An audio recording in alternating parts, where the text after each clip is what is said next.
issues. Lastly, I do want to address the vaccine issue, and I want to make a couple things perfectly clear.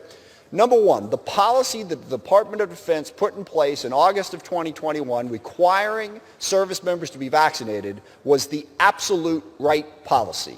It saved lives and it improved readiness for the United States military while it was in place, because it was absolutely clear that that vaccine made an enormous difference in protecting people from the disease. It was the absolute right policy. That's number one. Number two, service members who refused to follow that order had to be disciplined.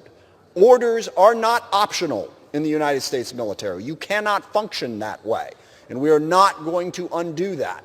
But number three, right now, today, December, in 2022, a policy that says you have to have gotten the first shot. And that's what the policy is that we're undoing in this bill.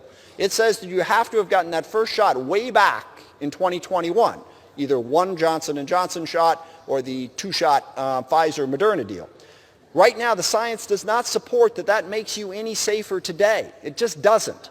I urge the Department of Defense to go back now and look at that policy and think about what the right and best policy would be. But it does make sense to repeal that order from August of 2021.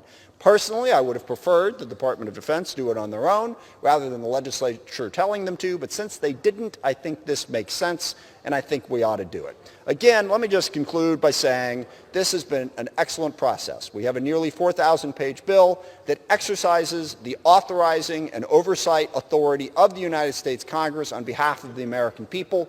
We did it very well. We have accomplished a lot in this bill. I think every member of this body can vote for it and feel really good about that. So I urge you to vote yes, and with that, I reserve the balance of my time.